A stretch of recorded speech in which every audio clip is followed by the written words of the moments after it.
असां वटि क्वेश्चन्स आहिनि प्रेपोज़िशन जा। प्रेपोज़िशन में पहिरियों सेंटेंस असां ॾिसूं त Pakistan does not lake dash natural resources but good management.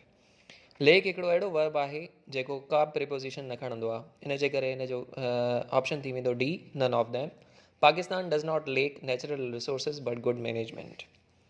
Next sentence आहे mister John was charged dash robbery and jailed. Mister John ते जेको इल्ज़ाम हुयो उहो छाजो हुयो? त चार्ज हिकिड़ो अहिड़ो वर्ब आहे जेको विथ पाण सां खणंदो आहे, त mister John was charged with robbery and gelled.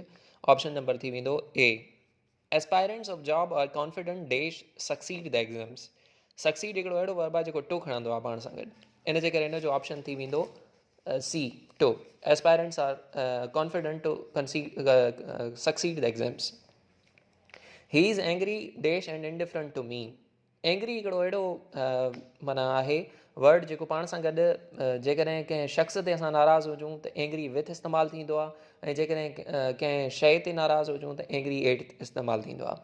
त हिते मी हिकिड़ो शख़्स आहे, त इन सां एंग्री, ही is angry with and indifferent to मी, हिन जो ऑप्शन नंबर थी वेंदो सी। ऐं हुन खां पोइ आहे you have no knowledge dash physics. हिन सां लॻंदो of, you have no knowledge of physics. Option number A. He looks upset, I think he took the criticism dash hard. हिन सां लॻंदो too. Option A. I think he criticism, I think he took the criticism too hard. We arrived dash the station in hour late. Arrive पाण सां गॾु preposition खणंदो आहे eight, हिन सां लॻंदो सी। We arrived at the station in hour late. Everybody blamed him dash the accident.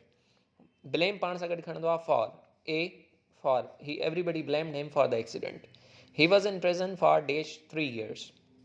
जॾहिं ड्यूरेशन शो कंदा आहियूं त हिन सां लॻंदो for over 3 years। Option A.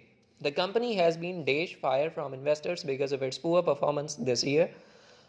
Company अञा ताईं उन प्रोसेस मां गुज़री रही आहे, त हिन जो ऑप्शन थी वेंदो ए, अंडर।